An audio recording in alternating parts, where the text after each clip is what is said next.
The morning sun painted the cobblestone streets of Copenhagen in golden hues as 8-year-old Emma Nielsen pressed her small face against the cool window glass of her family's second-floor apartment. Today was different from all other days. Today, Queen Margrethe II would pass through their neighborhood during the annual Constitution Day parade, and Emma had been waiting for this moment for weeks. Emma lived with her grandmother, Astrid, in a modest apartment above the old bakery on Kongens Nytorv. Her parents had died in a car accident 2 years earlier, leaving her in the care of her loving but aging grandmother. Astrid had once worked as a seamstress in the royal household, back when she was young and nimble-fingered. She often told Emma stories about the kind queen and the beautiful palace, filling the little girl's imagination with tales of royal life. The apartment was small but cozy, with hand-knitted curtains and the constant smell of fresh bread wafting up from the bakery below. Emma's bedroom faced the main street, which made it the perfect spot to watch the world go by. She had decorated her windowsill with small Danish flags that Astrid had helped her make from red and white fabric scraps. For months, Emma had been practicing something special in secret. Every evening when Astrid thought she was doing homework, Emma would stand in front of her bedroom mirror and practice the Danish sign language she had been learning at school. Her teacher, Miss Hansen, had introduced the class to sign language as part of their communication studies, and Emma had become fascinated by this silent way of speaking. Emma's interest in sign language had started when she met a deaf boy named Thomas at the local park. Thomas was lonely because few children knew how to communicate with him. Emma had felt sad seeing him sit alone on the swings while other children played together. She decided to learn sign language so she could be his friend. Miss Hansen had been delighted to help her learn more advanced signs beyond what the class was studying. The secret Emma had been keeping was special. She had learned that Queen Margrethe II knew sign language because she had a deaf cousin in the royal family. Emma had discovered this fact while reading a library book about the Danish royal family. The book mentioned how the queen had learned sign language as a young princess to communicate with her relative, and how she still used it occasionally at official events when meeting deaf citizens. This gave Emma an idea that had been growing in her mind for weeks. She wanted to send a message to the queen, but not just any message. Emma had something important to say, something that could help other children like Thomas. She had been practicing a specific phrase in sign language over and over, until her small fingers could form the words perfectly. Astrid had noticed Emma's unusual behavior, but attributed it to excitement about seeing the queen. The elderly woman had no idea that her granddaughter was planning something that would soon capture the attention of the entire royal guard and change their lives forever. As parade day arrived, Emma woke up extra early. She put on her best dress, a blue one with white flowers that Astrid had sewn for her birthday. She brushed her long blonde hair until it shone and tied it with red ribbons to match the Danish flag. Emma wanted to look perfect for what she was about to do. The streets below were already filling with people. Families claimed their spots along the parade route, spreading blankets and setting up small chairs. Children waved flags excitedly while parents checked their cameras and phones. The atmosphere was festive and warm, filled with the kind of community spirit that made Denmark special. Emma could hear the distant sound of marching bands practicing. The royal guard would come first, followed by the Queen's carriage, then various officials and representatives from different organizations.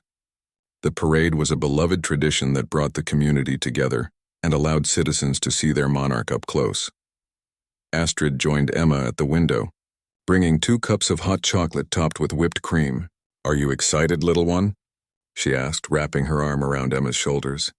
Emma nodded enthusiastically, but inside her heart was racing with nervous energy about her secret plan. The old woman had no idea that in just a few hours, her quiet granddaughter would do something that would stop the royal parade in its tracks. Emma's simple gesture, born from a child's pure desire to help others, would create a moment that would be remembered in Danish history and change the way the royal family connected with their people. As they waited together at the window, Emma's fingers unconsciously practiced the signs she had memorized. She was ready to send her message to the Queen, a message that would prove that sometimes the smallest voices can make the biggest difference. The morning sun continued to climb higher in the sky, and soon the sound of approaching drums would signal that Emma's moment had arrived. The little girl took a deep breath and gripped the windowsill tightly. She had no way of knowing that her actions today would not only reach the Queen, but would also inspire a new tradition in the Danish royal family and create opportunities for deaf children across the country. All Emma knew was that she had something important to say, and she believed in her heart that the Queen would understand. The first sounds of the approaching parade reached Emma's ears as distant drums echoed through the Copenhagen streets. Her heart began to beat faster as she realized the moment she had been preparing for was finally here. Astrid squeezed her granddaughter's hand gently, feeling the child's excitement but still unaware of the plan forming in Emma's mind. From their window, they could see the crowd growing thicker along the street below. Families had arrived early to secure the best viewing spots, and children bounced on their toes with anticipation. Danish flags of all sizes fluttered in the gentle morning breeze, creating a sea of red and white that stretched as far as the eye could see. Emma's fingers moved restlessly at her sides, practicing the signs one more time. She had rehearsed this moment so many times in her bedroom that the movements felt natural now, but the nervous energy in her stomach reminded her that this was real. She was about to attempt something that no child had ever done before at a royal parade. The sound of marching grew louder, accompanied by the crisp notes of brass instruments. Emma pressed closer to the window, her breath fogging the glass slightly. She wiped it clear with her sleeve, determined not to miss a single moment. This was her chance, and she knew she might never get another opportunity like this. Astrid noticed her granddaughter's intense focus and smiled. "The Queen will be beautiful today, won't she, Emma?" she said, adjusting the little girl's hair ribbon. "When I worked at the palace, I sometimes saw her practicing for events like this. She always wanted everything to be perfect for the people." Emma nodded, but her mind was elsewhere. She was thinking about Thomas, her deaf friend from the park, and all the other children like him who felt left out because they couldn't communicate the way most people did. She thought about how lonely it must be to sit in silence while everyone else talked and laughed around you. The marching band came into view first, their red uniforms bright against the morning light. The musicians played with precision, their instruments gleaming as they moved in perfect formation down the street. Behind them, Emma could see the distinctive tall hats and formal uniforms of the Royal Guard, their movements synchronized and dignified. Emma's heart raced as she realized the Queen's carriage would be next. She positioned herself carefully at the window, making sure she had a clear view of the street below. Her hands felt clammy with nervousness, but she was determined to go through with her plan. The Royal Guard marched past with military precision, their boots striking the cobblestones in perfect rhythm. Emma watched them carefully, knowing that these were the same guards who protected the Queen every day. They looked serious and focused, their eyes scanning the crowd for any signs of trouble. Then finally, the moment arrived. The royal carriage came into view, an elegant horse-drawn coach that looked like something from a fairy tale. The horses stepped proudly, their harnesses polished to perfection. Sitting inside the carriage, visible through the clear windows, was Queen Margrethe Sand herself. Emma's breath caught in her throat. The Queen looked exactly as she had imagined, regal and kind, wearing a beautiful blue coat that matched the morning sky. Her silver hair was perfectly styled, and she wore a small, elegant hat. But what struck Emma most was the Queen's smile as she waved to the crowd. It was warm and genuine, the smile of someone who truly cared about her people. This was Emma's moment. As the carriage approached the spot directly below their window, Emma took a deep breath and stepped forward. Her small hands moved up to the window and she began to sign her carefully practiced message. Her fingers formed the words with precision and grace, each sign clear and deliberate. Emma's face was serious with concentration as she communicated in the silent language she had worked so hard to learn. She repeated the message twice, making sure her signs were visible and accurate. Down in the carriage, Queen Margrethe II was waving to the crowd when something caught her attention. A movement in a second-floor window was different from the usual waving and flag-holding. Her experienced eye recognized immediately what she was seeing. A small blonde girl was using sign language, and the Queen, who was fluent in Danish sign language, could understand every word. The message the little girl was signing was simple but powerful. Please help deaf children learn. They want to be included too. The Queen's eyes widened in surprise and emotion. She had not expected to encounter sign language during the parade. Certainly not from such a young child. The sincerity in the girl's face and the importance of her message touched the Queen's heart immediately. Queen Margrethe II raised her hand to signal her driver, then turned to speak quickly to the captain of her guard riding alongside the carriage. The Queen's sign language skills, learned decades ago to communicate with her deaf cousin, were about to prove invaluable in this unexpected moment. The carriage slowed, then stopped directly below Emma's window. The entire parade came to a halt behind them, causing murmurs of confusion to ripple through the crowd. No one could understand why the royal procession had suddenly stopped in the middle of the route. Emma stood frozen at her window, hardly believing what was happening. The Queen was looking directly at her, and to Emma's amazement, the royal hands began to move in response. Queen Margrethe II was signing back to her, her movements graceful and confident. The Queen's message was clear. "I understand. Thank you for telling me. What is your name?" The crowd below had fallen silent, sensing that something extraordinary was taking place but unable to understand what was happening between the Queen and the little girl in the window above them. Emma's small hands trembled as she realized the Queen was actually communicating with her. The entire world seemed to have stopped moving. Below on the street, hundreds of people stood in confused silence, craning their necks to see what had captured the Queen's attention. The royal guard stood at attention, their training keeping them perfectly still despite their obvious confusion about why the parade had halted. With careful, deliberate movements, Emma signed her name back to the Queen. "My name is Emma Nielsen. I am 8 years old." Her signs were clear and confident now, the nervousness replaced by the overwhelming joy of being understood by someone so important. Queen Margrethe II smiled warmly and continued signing. "Emma, you are very brave. Where did you learn to sign so beautifully?" Emma's face lit up with pride. She signed back. "I learned at school and practiced every day. My friend Thomas is deaf and I wanted to talk with him. He is lonely because other children don't know how to be his friend." The Queen's expression grew more serious and compassionate as she absorbed Emma's words. Here was a child who had learned an entire language just to befriend someone who felt excluded. The purity and kindness of this motivation touched the Queen deeply. Astrid, standing beside Emma, was completely bewildered by what was happening. She could see that her granddaughter and the Queen were having some kind of conversation using hand movements, but she had no idea what they were discussing. The old woman's heart swelled with pride seeing Emma communicate so confidently with royalty. Even though she didn't understand how or why this was happening, the captain of the royal guard, a stern man named Captain Anderson, approached the carriage on foot. He was clearly concerned about the security implications of this unplanned stop. The parade route had been carefully planned and secured, and any deviation from the schedule made his job more difficult.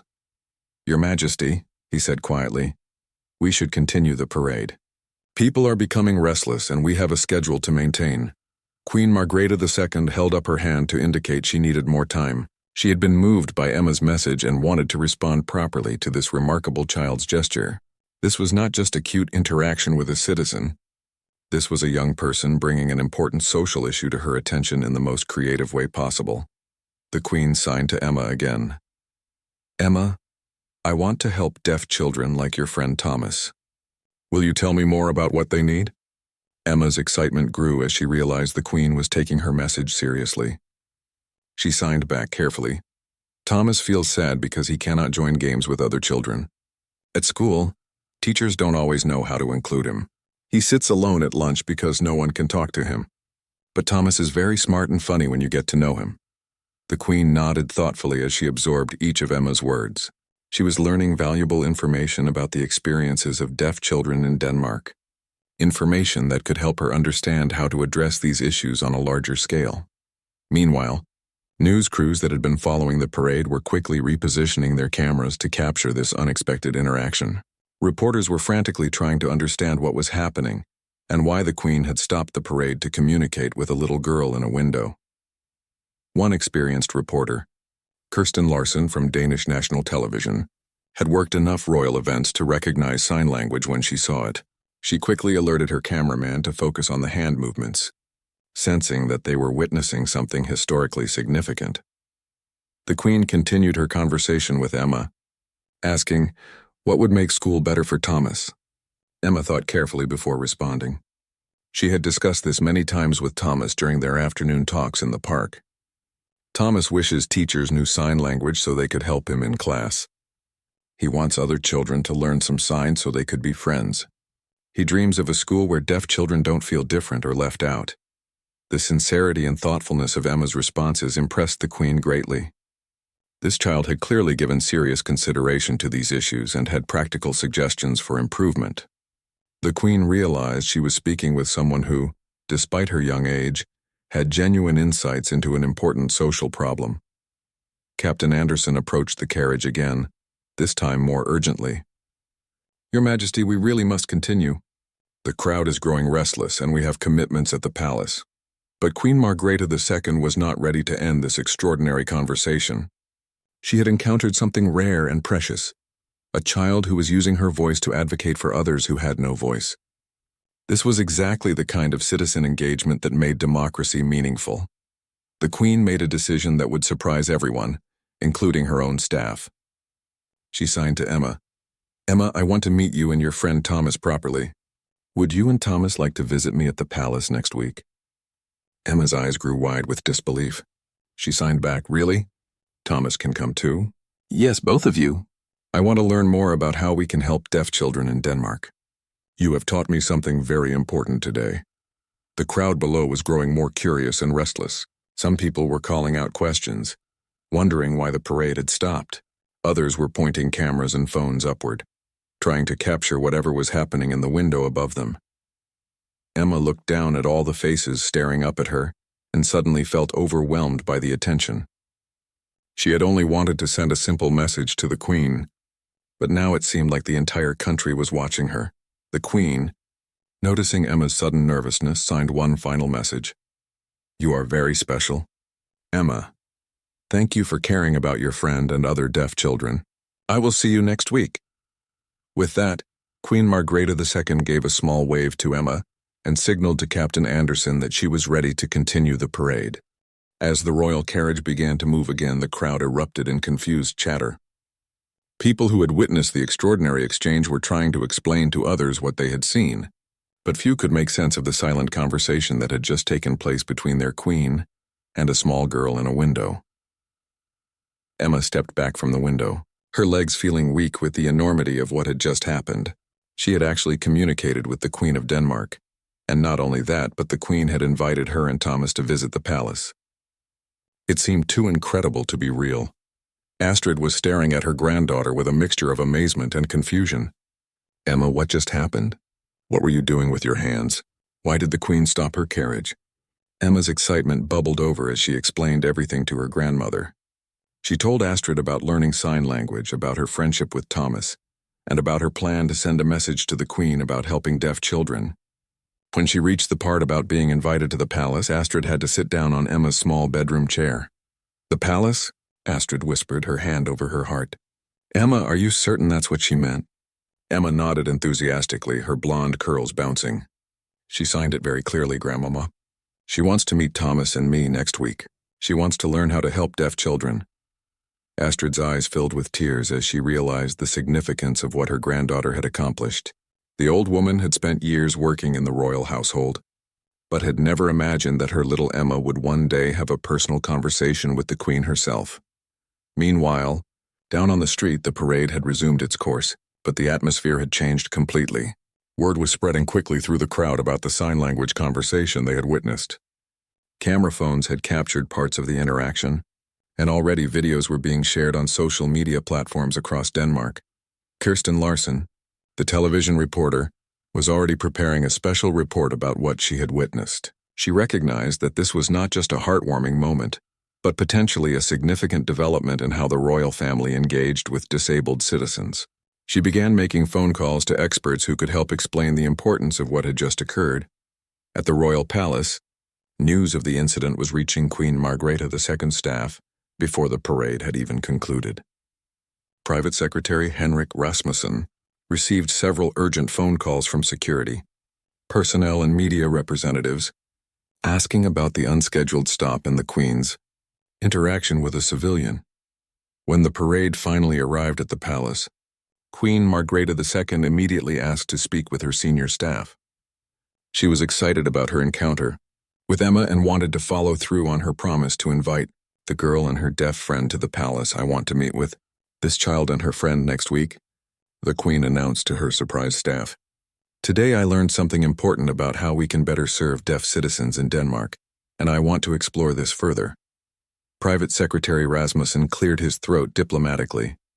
Your Majesty, while this is certainly admirable, we have security protocols to consider.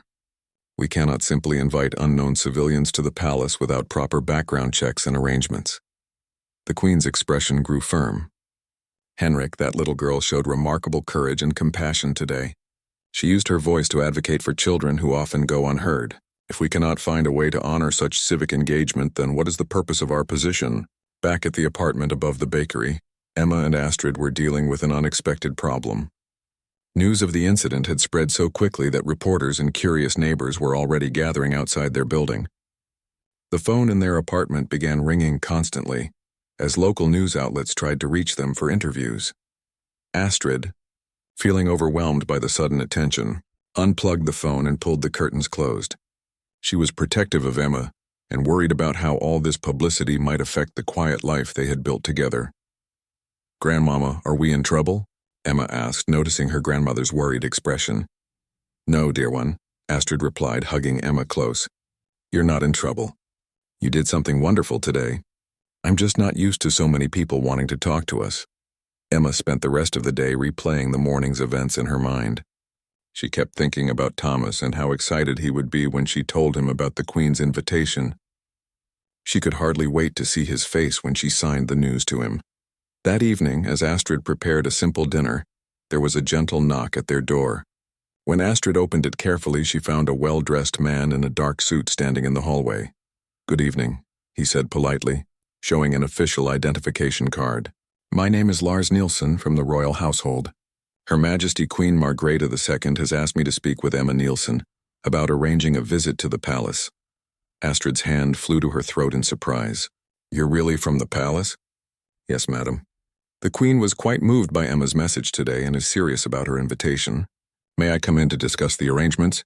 As Lars Nielsen entered their modest apartment, Emma appeared from the kitchen, her eyes wide with wonder. The reality that the Queen had kept her word was almost too much to believe. "Emma," Lars said, speaking directly to the little girl, "Her Majesty was very impressed with your sign language skills and your message about helping deaf children. She would like to meet with you and your friend Thomas this coming Saturday, if that's convenient." Emma could barely contain her excitement. "Really? Thomas can really come to the palace?" "Absolutely. In fact, the Queen specifically requested that Thomas be included. She wants to learn more about the experiences of deaf children in Denmark." Lars went on to explain the arrangements. Emma and Thomas, along with their guardians, would be invited to a private audience with the Queen. They would have tea in one of the palace's smaller reception rooms, and the Queen wanted to have a proper conversation about how Denmark could better support its deaf citizens. As Emma listened to these plans, she realized that her simple desire to help her friend had grown into something much bigger than she had ever imagined. The next morning, Emma woke up early, her mind racing with excitement about telling Thomas the incredible news. She had barely slept, thinking about the palace visit and imagining Thomas's reaction when she shared the amazing development. After breakfast with Astrid, Emma practically ran to the local park where she knew Thomas would be spending his morning. Thomas was sitting alone on his favorite swing, reading a book about astronomy. At 10 years old, he was 2 years older than Emma, and had learned to find joy in solitary activities. When he saw Emma approaching with an enormous smile on her face, he could tell immediately that something extraordinary had happened. Emma positioned herself in front of Thomas so he could see her signs clearly. Her hands moved quickly as she began to tell him about the previous day's events, starting from the beginning and building up to the incredible climax.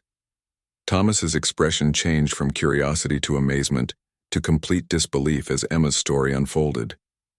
When she reached the part about the Queen stopping her carriage to have a conversation in sign language, Thomas shook his head and signed back. "Emma, are you making this up? This sounds like a fairy tale." Emma's signs became more emphatic as she assured him of the truth. "Thomas, I promise this really happened. And the best part is coming." She paused dramatically before continuing. "The Queen wants to meet both of us at the palace on Saturday. She wants to learn about deaf children and how to help them." Thomas's book fell from his lap as the full impact of Emma's words hit him. Never in his young life had he imagined that anyone in a position of power would be interested in his experiences as a deaf child. The idea that the Queen of Denmark wanted to meet him personally was almost impossible to comprehend. Me? She wants to meet me? Thomas signed, his eyes wide with wonder. But I'm just a regular kid. Why would the Queen care about what I think? Emma's response was immediate and passionate. Because you're important, Thomas. Your feelings matter. Your ideas matter, and the Queen understands that now because we told her. Thomas stood up from the swing and walked in a small circle, trying to process this incredible information. He had spent so much of his life feeling invisible and unheard. Teachers often forgot to include him in class discussions. Other children rarely made an effort to communicate with him, and he had grown accustomed to being overlooked. The idea that the most important person in Denmark wanted to hear his thoughts was overwhelming. Meanwhile, across Copenhagen, the story of Emma's brave gesture was spreading rapidly through news outlets and social media. The video footage captured during the parade had been broadcast on national television, and Danish citizens were moved by the sight of their young queen engaging in sign language with a determined little girl. Dr. Mette Johansen, a leading expert on deaf education in Denmark, had seen the news coverage and was immediately interested in the implications. She recognized that this unexpected moment could become a catalyst for important changes in how Danish society supported deaf and hard-of-hearing citizens. That afternoon, Dr. Johansen received a phone call from the royal palace. Queen Margrethe II's staff was requesting her expertise in preparing for the upcoming meeting with Emma and Thomas. The Queen wanted to be well informed about current challenges facing deaf children in Denmark's educational system. Her Majesty is taking this very seriously, explained the palace representative. She wants to ensure that her conversation with these children leads to meaningful action, not just symbolic gestures. Dr. Johansen was impressed by the Queen's commitment. This could be a remarkable opportunity to bring national attention to issues that have been overlooked for too long, she replied. These children might be the voices that finally create real change. Back at the park, Emma and Thomas spent hours discussing what they would say to the Queen. Thomas shared stories about his experiences at school, describing how he felt when teachers forgot to face him while speaking, or when other students talked about him as if he weren't there. Sometimes I pretend I can't see people staring at me, Thomas signed to Emma. When I use sign language in public, people look at me like I'm performing a magic trick. They don't understand that this is just how I talk. Emma listened carefully to everything Thomas shared. She was learning that her friend's experiences were more complicated and sometimes more painful than she had realized. This made her even more determined to help the Queen understand what needed to change. As Saturday approached, both families began preparing for the extraordinary palace visit. Thomas's parents, who had been initially skeptical about the invitation, were now excited about the opportunity for their son to be heard by someone in a position to make real changes. Thomas's mother, Sarah, helped her son choose his best clothes and practiced with him what he might want to discuss with the Queen. His father, Peter, who was also deaf, felt proud that his son would be representing the deaf community in such an important meeting. This is bigger than just you and Emma, Peter signed to his son. You'll be speaking for all deaf children in Denmark. That's a big responsibility, but I know you can handle it. Astrid spent the week teaching Emma about proper palace etiquette. The old woman's experience working in the royal household years earlier proved invaluable as she explained how to address the Queen, how to behave during tea, and what to expect from the formal environment. Remember to curtsy when you meet the Queen, Astrid instructed, and wait for her to speak first. But don't be afraid to sign clearly and confidently when she asks you questions. Emma practiced her curtsy in front of the mirror every evening, wanting to show proper respect for the Queen who had been so kind to her. But more importantly, she practiced the signs for the ideas she wanted to share about helping deaf children feel more included in Danish society. The night before the palace visit, Emma lay in bed thinking about how much her life had changed in just 1 week. She had started with a simple desire to help her friend Thomas, and now she was about to have a private meeting with the Queen of Denmark to discuss important social issues. As she drifted off to sleep, Emma whispered a small prayer of gratitude for the opportunity to use her voice to help others. Tomorrow would be the most important day of her young life, and she was determined to make it count. Saturday morning arrived with crisp autumn air and brilliant sunshine.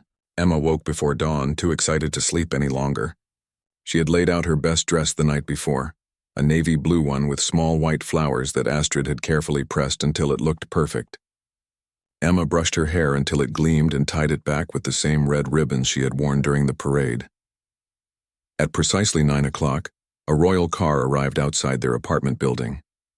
Emma and Astrid climbed into the elegant vehicle, where they found Thomas and his parents already waiting.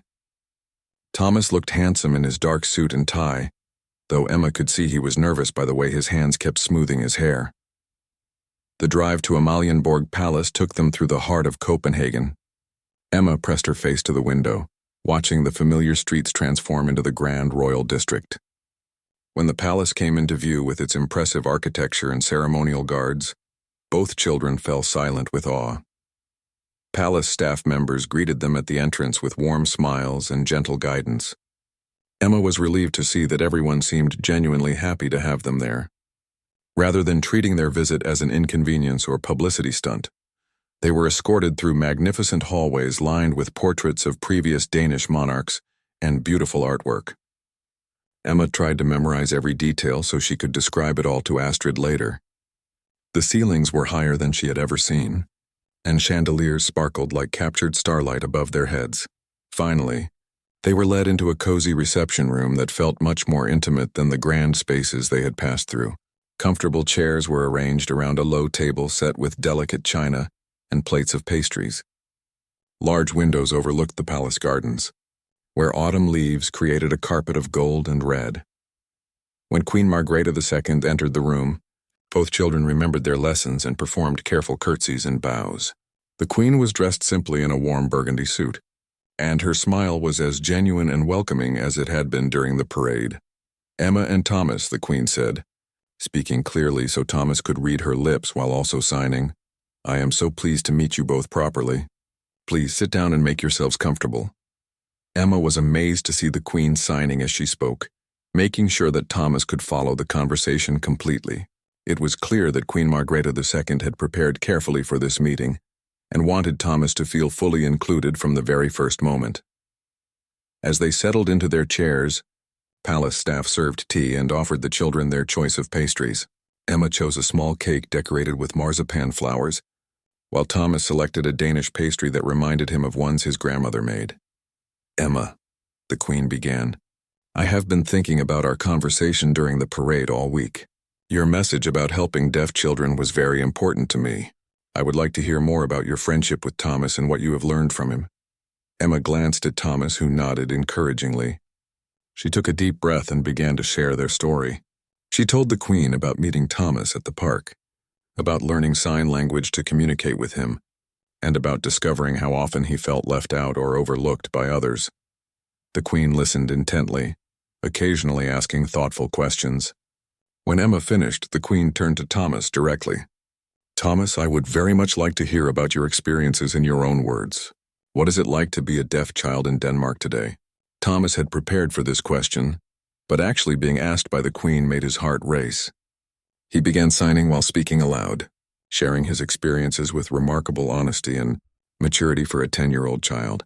He told the queen about sitting alone during lunch breaks because other children didn't know how to include him in their conversations. He described the frustration of missing important information when teachers forgot to face him while speaking. He shared his dreams of becoming an astronomer and his worry that his deafness might prevent him from achieving his goals. "I don't want other people to feel sorry for me," Thomas signed earnestly. "I just want the same chances as everyone else. I want to be part of things instead of watching from the outside." Queen Margrethe II was visibly moved by Thomas's words. She asked him specific questions about what changes would make the biggest difference in his daily life. Thomas suggested that schools should require teachers to learn basic sign language, that deaf awareness should be part of regular education for all children, and that there should be more deaf role models in visible positions to show deaf children what was possible for their futures. The conversation continued for over an hour, with both children sharing their ideas and the queen asking thoughtful follow-up questions. Emma was impressed by how seriously the queen took their suggestions and how many notes she was taking in a small leather notebook. "I want you both to know," the queen said as their meeting drew to a close, that this conversation has been one of the most important I have had in years. You have taught me things I never would have learned otherwise, and you have given me ideas for how we can make Denmark a more inclusive place for all children." Thomas and Emma exchanged excited glances. Their message had not only been heard, but was being taken seriously by someone with the power to create real change. The Queen then surprised them both with an announcement. "I would like to invite you to be my special advisors on deaf youth issues. This means that whenever we are developing new policies or programs that might affect deaf children, I would like your input. Would you be interested in helping me in this way?" Both children nodded enthusiastically, hardly believing that they were being offered such an important role. As their visit concluded, Queen Margrethe II walked them personally to the palace entrance. She thanked Thomas's parents for raising such a thoughtful and articulate young man, and she praised Astrid for supporting Emma's compassionate nature. "These children have reminded me why I love being queen," she told the adults. "They have shown me that the most important conversations often come from the most unexpected places." As they drove away from the palace, Emma and Thomas sat in amazed silence, processing the magnitude of what had just occurred. They had started the day as ordinary children, and they were leaving as official advisors to the Queen of Denmark. 6 months after that remarkable Saturday at the palace, Emma and Thomas found themselves standing in the main auditorium of the Danish Parliament building. Queen Margrethe II had kept her word about making them special advisors, and today they were witnessing the announcement of groundbreaking new legislation to support deaf and hard-of-hearing citizens throughout Denmark. The Queen had invited them to be present for this historic moment, recognizing that their conversation had been the catalyst for these important changes. Emma wore a new dress that Astrid had sewn especially for the occasion, while Thomas looked grown up in his first formal suit. Over the past months, both children had participated in several meetings with education officials, disability rights advocates, and policy experts. Their insights had helped shape legislation that would require sign language training for teachers, mandate deaf awareness education in all schools, and establish new support programs for deaf students and their families. Dr. Mette Johansson, who had become a close advisor in the process, stood with them as they watched the proceedings. She had been amazed by how articulate and thoughtful both children had remained throughout the complex policy development process. "You, too, have changed the course of Danish history," she whispered to them as they waited for the Queen's speech to begin. "Laws that might have taken decades to develop have been created in months because of your courage to speak up." When Queen Margrethe II rose to address the Parliament, she began her speech by acknowledging the unlikely origins of the new legislation. These important changes began with a simple act of courage by a young girl who wanted to help her friend feel less alone. Emma Nielsen showed us that the most powerful voices in our society often belong to those who speak not for themselves, but for others who need their help. The Queen went on to detail the new programs that would be implemented across Denmark. Teachers would receive mandatory training in basic sign language and deaf awareness. Every school would have at least one qualified sign language interpreter. Deaf children would have access to specialized technology and support services. Public buildings would be required to install hearing loops and visual alert systems. Perhaps most importantly, a new scholarship program would be established to help deaf students pursue higher education and career training in any field they chose, including those previously considered inaccessible to deaf individuals.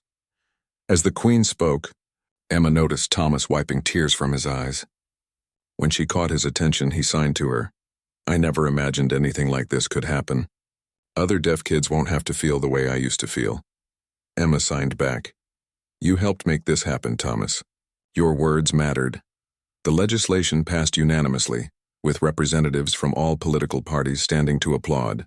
The Queen had successfully demonstrated that supporting disabled citizens was not a partisan political issue, but a matter of basic human dignity and equal opportunity. After the parliamentary session, Emma and Thomas were invited to a reception where they met many of the people who had worked to make the new laws possible. They were introduced to deaf adults who had successful careers in various fields, from doctors to engineers to artists, showing them that their dreams truly had no limits. One person they met was Dr. Anders Christensen, Denmark's first deaf university professor, who had been following their story in the media. "When I was your age," he told Thomas through sign language, There were no programs like these being created. You have given deaf children opportunities that my generation could only dream about. Emma was approached by Minister of Education Lisa Anderson, who thanked her for her role in bringing these issues to national attention. Your friendship with Thomas and your willingness to advocate for him has changed how our entire education system will work, the minister said. That's quite an accomplishment for someone who isn't even 9 years old yet. As the reception continued, Emma and Thomas found themselves surrounded by journalists who wanted to document this historic day.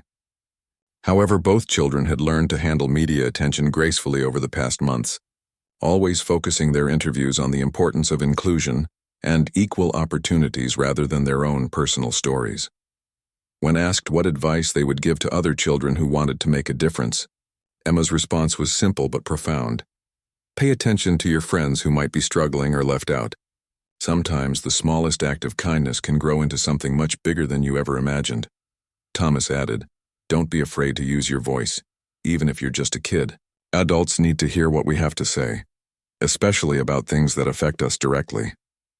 As the day ended and they prepared to return home, Queen Margrethe II took a few minutes to speak privately with both children and their families. She presented them with special medals recognizing their service as youth advisors and their contributions to Danish society. You have both taught me that wisdom and compassion have no age limits, the Queen said. I hope you will continue to be voices for positive change throughout your lives. 1 year later, Emma and Thomas were invited back to the palace to hear about the impact of the new legislation. The results had exceeded everyone's expectations. Schools reported dramatic improvements in deaf student participation and academic achievement. The number of hearing students learning sign language had increased by over 300%. Most importantly, surveys showed that deaf children across Denmark felt more included and optimistic about their futures. Emma, now 9 years old and even more confident in her advocacy skills, had started a pen pal program connecting deaf and hearing children across different schools. Thomas, at 11, had become a mentor for younger deaf students and was already planning to study astrophysics at university. Their friendship had grown stronger through their shared mission, and they continued to meet regularly to discuss new ideas for helping their community. What had started as a simple gesture from a window during a royal parade had evolved into a lifelong commitment to making Denmark a more inclusive and compassionate society as they walked through the palace gardens. After their anniversary meeting with the Queen, Emma reflected on how much their lives had changed. Thomas, she signed, do you think we'll still be friends when we're grown up? Thomas smiled and signed back, Emma, we're not just friends anymore. We're partners in making the world better. That kind of partnership lasts forever. Their story had become a beloved part of Danish history, taught in schools as an example of how young people could create meaningful change. But for Emma and Thomas, the most important outcome was simple.